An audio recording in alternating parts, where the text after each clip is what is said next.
सुबह के समय जिले की एएसपी वैशाली सिंह की छोटी बहन राधिका सिंह और उसकी मां कमला देवी ट्रैक्टर पर ईख लेकर चीनी मिल में बेचने ले जा रही थीं। राधिका सिंह कॉलेज की स्टूडेंट थी जो मां का हाथ बटाने के लिए आई थी और उसकी बड़ी बहन वैशाली सिंह इसी जिले की एक बहुत बड़ी एएसपी अधिकारी थीं। जैसे ही वे ट्रैक्टर लेकर कुछ दूर गईं, आगे सड़क पर एक पुलिस बैरियर लगा हुआ था। इंस्पेक्टर रमाकांत सिंधे अपने 2 हवलदारों के साथ रोड पर हर आने जाने वाले को जबरदस्ती चालान काट रहे थे और उनसे जबरन गुंडे की तरह पैसे वसूल कर रहे थे। जब राधिका सिंह और कमला देवी अपना ट्रैक्टर लेकर वहां पहुंची तो इंस्पेक्टर रमाकांत सिंधे ने उन्हें भी गुंडे की तरह हाथों का इशारा करते हुए रोका और गरजते हुए कहा, ए लड़की, ट्रैक्टर साइड में लगा और फटाफट गाड़ी का कागज दिखा। राधिका ने ट्रैक्टर रोक लिया। दोनों मां बेटी ट्रैक्टर से नीचे उतरी और बोली, जी साहब, हम फसल काटने के बाद यहीं पास वाली चीनी मिल में ले जा रहे हैं। अगर कागजात दिखाने हैं तो हमारे पास सारे कागजात हैं। रमाकांत सिंधे ने उसकी तरफ देखकर ठट्ठा लगाया। ओहो, बड़ी हीरोइन बन रही है। और ये भिखारिन की तरह दिखने वाली बुढ़िया कौन है? राधिका ने कहा, यह मेरी मां है। तो रमाकांत सिंधे ने अकड़ते हुए कहा, तुम लोग इन्हीं ईखों के आड़ में कुछ छुपाकर तो नहीं ले जा रही हो? राधिका ने बोला, सर, आपको मेरे गाड़ी की तलाशी चाहिए तो औपचारिक तौर पर करो, लेकिन मुझे और मेरी मां को अपमानित करने का कोई हक नहीं है आप लोगों को। तभी एक सिपाही ने ट्रेलर से ईख को खींचा और ईख को चबाते हुए हंसकर बोला, सर, चेहरा देखो इनका, ऐसे बोल रही हैं जैसे इसका बाप डीएम हो। दूसरे सिपाही ने और भी बेहूदे अंदाज में कहा, सर, मुझे तो ये मां बेटी दोनों धंधा करने वाली लग रही हैं। ये शब्द राधिका के दिल में चुभ गए। उसकी आंखें लाल हो उठीं। उसने गहरी सांस लेकर जवाब दिया, जुबान संभाल कर बात करो, ये मेरी मां है। हमारे पास सारे कागजात मौजूद हैं। अब सिर्फ अपना काम करो। किसी के बारे में ऐसे शब्द बोलना पुलिस वालों के मुंह से शोभा नहीं देता।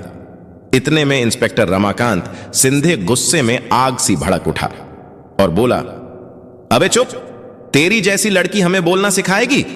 हमें कानून मत सिखा। हमें अच्छी तरह पता है कौन सही है और कौन नहीं। चल, तेजी से निकाल कागज। राधिका ने ट्रैक्टर की डिग्गी से लाइसेंस और कागजात निकालकर रमाकांत सिंधे को दिए। रमाकांत सिंधे ने कागजात को बिना देखे ही फाड़कर फेंक दिया और गरज कर चिल्लाया, अबे मूर्ख लड़की, हमें उल्लू बना रही है। नकली कागज दिखाकर सोचती है कि ऐसे ही निकल जाएगी। हमसे चालाकी कर रही है।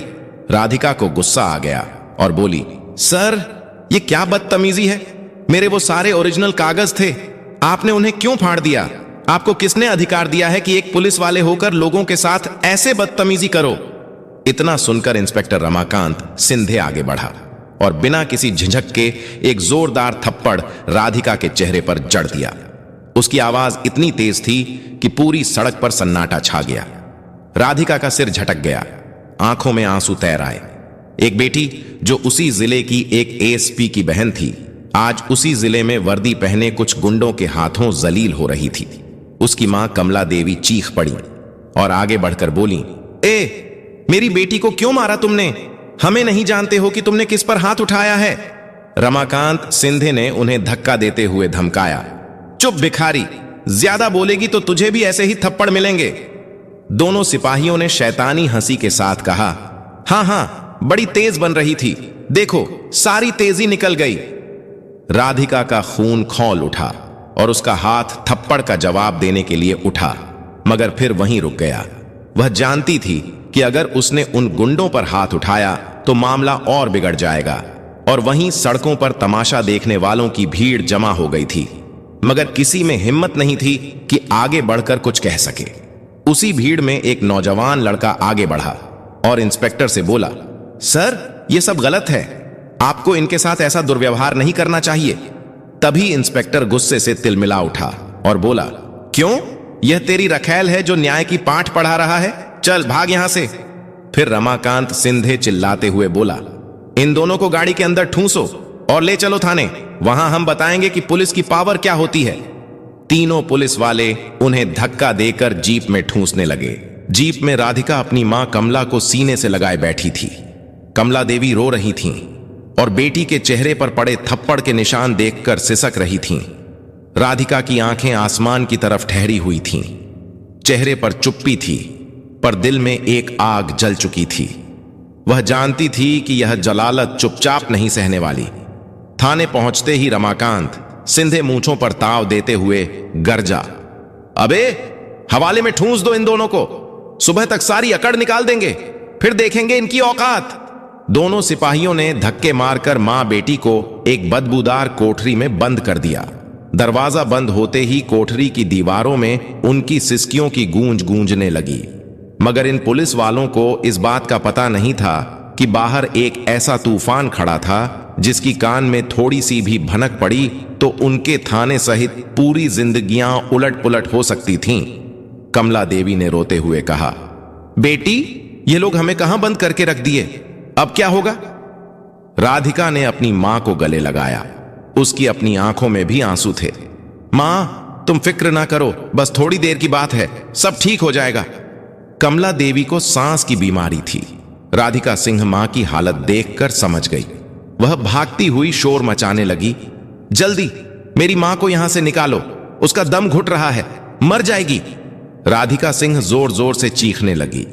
करीबी दफ्तर में टांग पर टांग रखे बैठे इंस्पेक्टर रमाकांत सिंधे के कान में जब यह आवाज पड़ी तो वह सुनकर नजरअंदाज करता गया और फिर एकदम गुस्से से खड़ा हुआ और अंधेरी कोठरी में जाकर बोला, ए लड़की, क्या तूने बकबक लगा रखी है? सारे सुकून की ऐसी की तैसी कर दी। राधिका सिंह ने कहा, देखो मेरी मां की हालत बहुत खराब है, वह सांस नहीं ले पा रही, उसे यहां से निकाल दें। इंस्पेक्टर रमाकांत सिंधे ने कमला देवी की तरफ देखा और फिर बोला, यहीं मरने दे इस बूढ़िया को, वैसे भी 2-4 दिन में टपक ही जाना है, तू क्या करेगी इसको बचाकर? राधिका सिंह ने जब यह सुना तो वह अपने आप पर काबू ना रख पाई और इंस्पेक्टर के मुंह पर एक जोरदार थप्पड़ मार दिया। इंस्पेक्टर कुछ पल के लिए अपने चेहरे पर हाथ लगाकर अपने आप को देखता रहा कि एक इंस्पेक्टर को उसने थप्पड़ कैसे मार दिया, और अब इंस्पेक्टर आग बबूला होकर राधिका सिंह की चोटी को पकड़ लिया और उसे घसीटते हुए जेल से बाहर लाने लगा। कमला देवी ने जब यह देखा तो वह चिल्लाने लगी, छोड़ दे मेरी बेटी को, छोड़ दे। लेकिन इंस्पेक्टर रमाकांत सिंधे ने एक ना सुनी। वह राधिका सिंह को मारते घसीटते हुए अपने साथ वाले स्पेशल रूम में ले गया। अंदर जाते ही उसने दरवाजा लॉक किया और राधिका सिंह को एकदम जोर से जमीन पर धक्का दे दिया।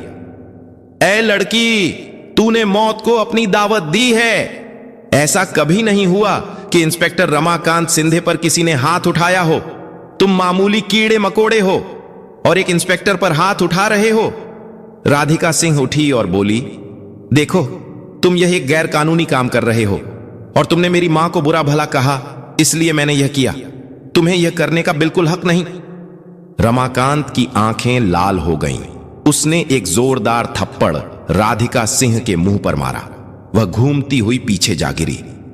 ए बड़ी आई, तू मुझे इंस्पेक्टर को कानून सिखाएगी?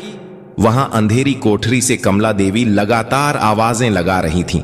छोड़ दो मेरी बेटी को, छोड़ दो। राधिका सिंह के कानों में जब यह आवाज पहुंची तो वह एकदम उठकर इंस्पेक्टर के पैरों में गिर गई और बोली, देखो तुम मेरी मां को छोड़ दो, उसको अस्पताल ले जाओ, उसकी तबीयत खराब है, उसका दम घुट जाएगा, वह मर जाएगी। लेकिन इंस्पेक्टर रमाकांत सिंधे ने राधिका सिंह को ठोकर मारते हुए कहा, मर जाएगी, मरने दे बुढ़िया को, धरती से कुछ तो बोझ कम होगा। मां के बारे में ये शब्द सुनकर राधिका सिंह के वजूद में बिजली दौड़ गई। तभी उसके जहन में अपनी बहन वैशाली का ख्याल आया, जो कि इसी जिले की एसपी ऑफिसर थी। राधिका एकदम से खड़ी हुई और इंस्पेक्टर से कहने लगी, देखो मेरे साथ जो करना है कर लो, लेकिन मेरी मां को जल्दी अस्पताल ले जाओ। अगर उसको कुछ हो गया तो तुम और तुम्हारे ये पूरे थाने के पुलिस वाले जिंदगी भर उसकी सजा भुगतोगे। सबके सबकी वर्दियां उतर जाएंगी। इंस्पेक्टर रमाकांत सिंधे ने जब यह सुना तो वह खरखराटे मार मार के हंसने लगा और घमंड के साथ बोला, तो 2 टके की छोकरी हमारी वर्दियां उतारवाएगी? इंस्पेक्टर की या वह बुढ़िया खोस्ट उतारवाएगी? अब मरने दे इस बुढ़िया को। मैं भी देखता हूं कि किसकी इतनी हिम्मत है जो इंस्पेक्टर रमाकांत सिंधे पर हाथ उठा सके। तभी कमला देवी की एक और जोरदार आवाज आई। राधिका सिंह ने जब यह सुना तो वह इंस्पेक्टर को धक्का देते हुए कमरे से बाहर जाने लगी, लेकिन रमाकांत सिंधे ने उसे पीछे कमरे में धक्का देकर बोला, यह बुढ़िया इतनी जल्दी नहीं मरने वाली, पहले उसे ठिकाने लगाता हूं, फिर देखता हूं तुझे। इंस्पेक्टर कमरे से बाहर निकल आया और बाहर से कुंडी लगा दी। राधिका सिंह अंदर से दरवाजा पीटने लगी, खोलो दरवाजा, मुझे मेरी मां के पास जाना है। लेकिन इंस्पेक्टर अपने दफ्तर में जाकर सुकून से बैठ गया। इतने में कमला देवी की आवाजें भी आना बंद नहीं हुई, पर इस बार उनकी आवाज दर्द से कमजोर हो चली थी। इंस्पेक्टर रमाकांत सिंधे जब यह सुना तो बोला, पता नहीं बुढ़िया कब मरने वाली है, और कहकर वहीं दफ्तर में आंखें बंद करके सो गया।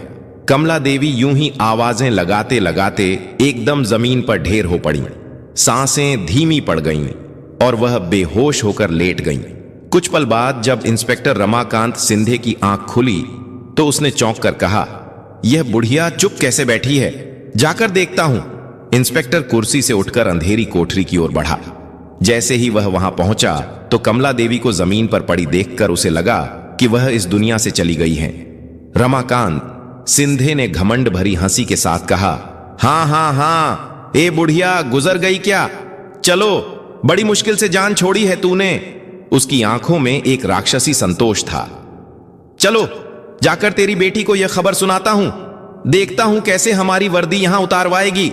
यह कहते हुए वह ठहाका मारकर वहां से निकल गया। रमाकांत सिंधे ने राधिका सिंह को जिस कमरे में बंद किया था उस दरवाजे की कुंडी खोली और अंदर घुस गया। अंदर आते ही वह जोर जोर से हंसने लगा। राधिका ने जब इंस्पेक्टर की तरफ देखा तो आंसू और डर से उसका चेहरा फीका पड़ गया। वह दौड़ती हुई रमाकांत सिंधे के पास आई। मेरी मां की तबीयत कैसी है? मुझे उनसे मिलने दो, मैं हाथ जोड़ती हूं। उसने अवधि में गुहार लगाई। इंस्पेक्टर ने धिक्कारते हुए कहा, तुझे उस बुढ़िया से मिलने के लिए अब अगले जन्म का इंतजार करना होगा। राधिका के शरीर से जैसे जीवन ही निकल गया। कहां है मेरी मां? क्या हुआ उसको? ठीक तो है ना? उसने कांपते हुए पूछा। इंस्पेक्टर हंसते हुए बोला, बुढ़िया एक कोने में पड़ी हुई है, मरी सी। यह सुनकर राधिका के पैरों तले जमीन खिसक गई। वह एकदम पत्थर जैसी ठहर सी गई। तुरंत ही राधिका ने रमाकांत सिंधे को धक्का देकर पीछे हटाया और आवाजें लगाते हुए अंधेरी कोठरी की ओर दौड़ी। वहां पहुंचकर उसने देखा कि कमला देवी बेहोशी की हालत में जमीन पर पड़ी थी। मां को ऐसे पड़ा देखकर राधिका का दिल फटने लगा। वह कमला देवी के पास गिर पड़ी। मां, आंखें खोलो। मां, क्या हुआ तुम्हें? देखो मैं राधिका हूं, मैं आ गई हूं, बोलो तो कुछ मां। राधिका जोर जोर से मां को हिलाने लगी, पर कमला देवी शांत और बेहोश थी। तभी रमाकांत सिंधे आया और बोला, ऐ छोकरी, बुढ़िया गुजर चुकी है या ड्रामेबाजी कर रही है तू? उसने एक कांस्टेबल को आवाज दी। 2 कांस्टेबल भागते हुए आए और इंस्पेक्टर के कहने पर बोले, इस बुढ़िया को यहां से उठाकर ले जाओ और ठिकाने लगाओ। कोई पूछे तो कहना एक्सीडेंट में मारी गई है। सिपाहियों ने जल्दी जल्दी कमला देवी को उठाने की कोशिश की। राधिका चीख उठी और बोली, कोई हाथ मत लगाना मेरी मां को। और तुरंत राधिका ने बेताब होकर इंस्पेक्टर रमाकांत सिंधे का कॉलर पकड़ डाला और चिल्लाते हुए बोली, तुम लोगों को मैं वो सजा दिलवाऊंगी जो सजा आज तक जिंदगी में किसी ने नहीं दी होगी। रमाकांत सिंधे ने एक झटका देकर अपना गला छुड़ाया और डीठ से कहा, अबे जा रे छुईमुई, किससे शिकायत करेगी? डीएसपी से, एसपी से? वे सब मेरे बेटी भाई बहन हैं, कोई हाथ नहीं लगा सकता मुझ पर। उसने और घड़ी भर के लिए राधिका को ठुकरा दिया कि उसकी आवाज ना मानी जाए। राधिका ने आंसू भरी आंखों से मां के लिए खड़े होकर जमीन पर पड़े उनके ठंडे चेहरे को देखा और हकलाकर बोली, मूर्खों। तभी उसी हड़बड़ाहट और निर्दयता के बीच कमला देवी की सांसें कुछ धीमे धीमे फिर चलने लगीं। एक हल्की सी कराह सी आवाज आई और फिर उनकी पलकों में कंपन सा महसूस हुआ। राधिका की चीखें एक क्षण के लिए थम सी गईं और फिर वह जोर से बोली, मां, सुन रही हो? कमला देवी की आंखें धीरे धीरे खुलीं। वे बेहोशी से उभरते हुए पहले धीरे धीरे अपनी बेटी की तरफ देखीं, फिर सांस गहरी हुई। राधिका चिल्लाकर उनके गले लग गई। मां, तुम जिंदा हो? रमाकांत सिंधे और सिपाही उन पल में थर्रा गए। इंस्पेक्टर की घमंडित हंसी हंसते बोला, अरे बुढ़िया, तू तो जिंदा है। मुझे लगा कि तू तो टपक गई होगी। चल, कोई बात नहीं, अब दोनों मां बेटी को पूरी जिंदगी इसी थाने में सड़ाऊंगा। और उधर इसकी बड़ी बहन एसपी वैशाली सिंह, वह काफी देर से अपनी मां कमला देवी और अपनी बहन राधिका सिंह को कॉल कर रही थीं, लेकिन उनका नंबर बंद आ रहा था। वैशाली सिंह, जो इसी शहर में अपने फर्ज निभा रही थीं, हफ्ते में सिर्फ एक बार ही घर आ पाती थीं, लेकिन जब काफी समय तक राधिका और उसकी मां का फोन नहीं लगा तो वैशाली सिंह के दिल में अजीबोगरीब ख्याल आने लगे। पता नहीं कॉल क्यों नहीं लग रही, ठीक तो होंगी ना मां और राधिका। तभी वैशाली सिंह को याद आया कि उसके घर के पास जो लड़का रहता है। वैशाली सिंह ने कहा, इसे कॉल करके पूछती हूं। तभी वैशाली सिंह ने अपने मोबाइल पर फैजान राव का नंबर डायल किया। हां फैजान, मेरे घर जाकर देखो तो सही, मेरी मां और बहन का नंबर नहीं मिल रहा। सब खैरियत तो है?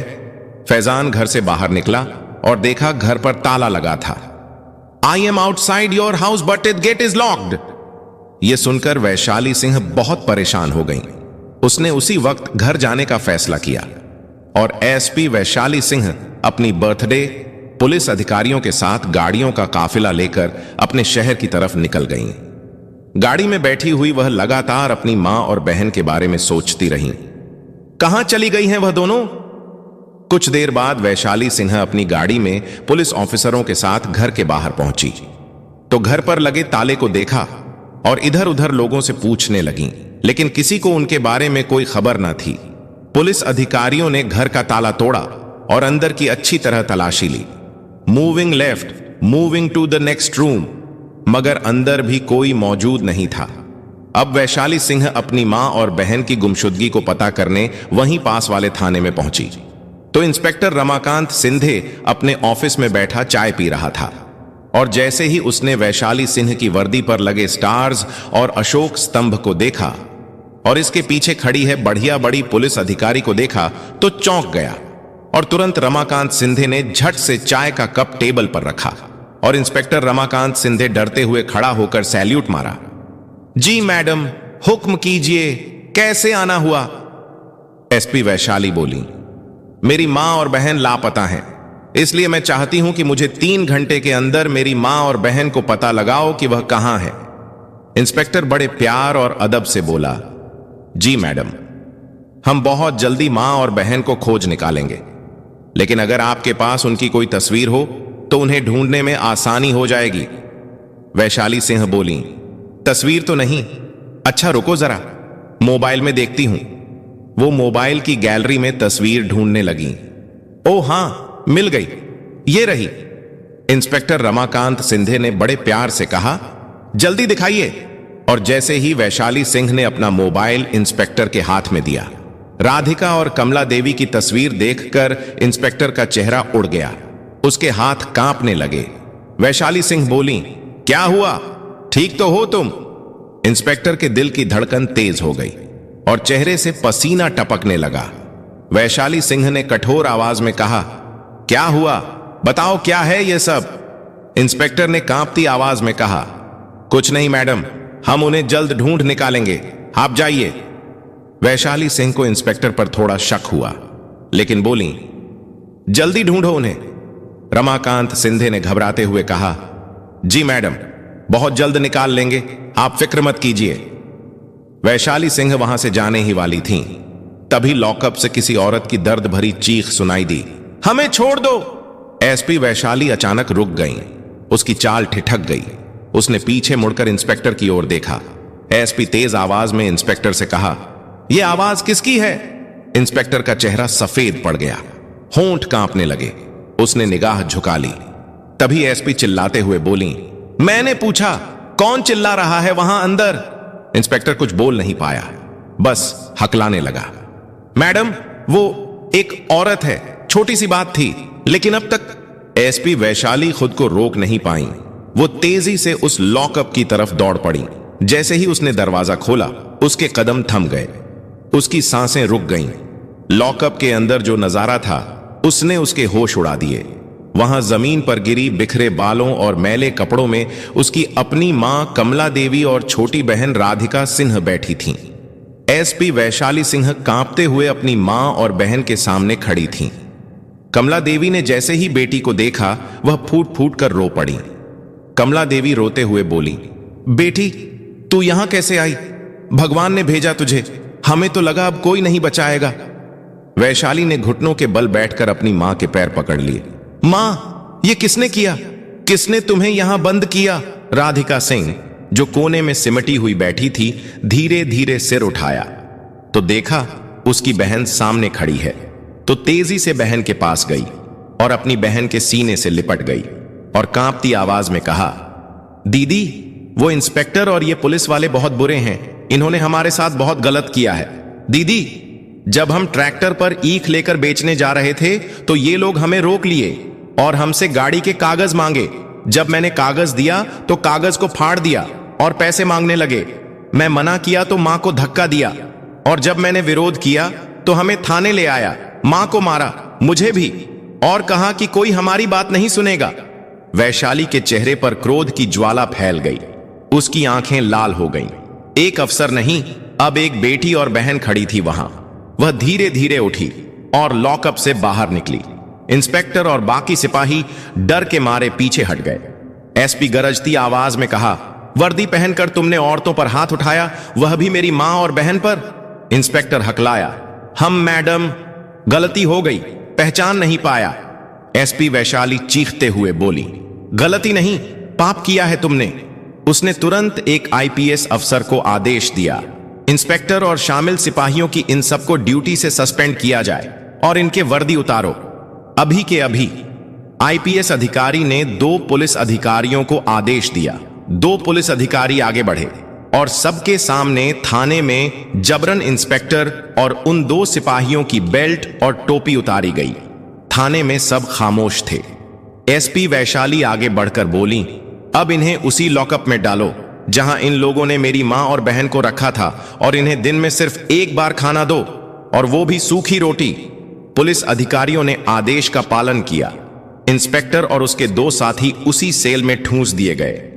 वैशाली ने दरवाजा बंद करते हुए कहा, अब महसूस करो वह अपमान जो हर निर्दोष औरत यहां झेलती है। थाने के बाहर मीडिया और अधिकारी जमा हो चुके थे। वैशाली ने सबके सामने बयान दिया, कानून सबके लिए बराबर है, चाहे अपराधी पुलिस की वर्दी में ही क्यों ना हो। कमला देवी और राधिका को सम्मान पूर्वक थाने से बाहर लाया गया। वैशाली ने अपनी मां का हाथ थामा और कहा, अब कोई भी तुम्हारे साथ अन्याय नहीं करेगा मां, जब तक तुम्हारी बेटी जिंदा है। थाने के ऊपर हवा में तिरंगा लहरा रहा था और पहली बार उस इमारत में इंसाफ की गूंज सुनाई दे रही थी। कहानी यहां खत्म होती है, लेकिन एक मजबूत सीख के साथ। अगर आप सच्चाई के रास्ते पर अकेले भी खड़े हैं तो याद रखिए, आपकी एक चिंगारी पूरी व्यवस्था में लगी आग को बुझाने की ताकत रखती है। जीत हमेशा सच की होती है।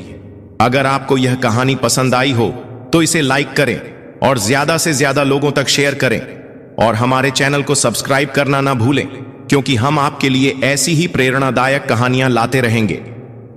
तो दोस्तों, यह कहानी केवल मनोरंजन और शिक्षा के उद्देश्य से बनाई गई है।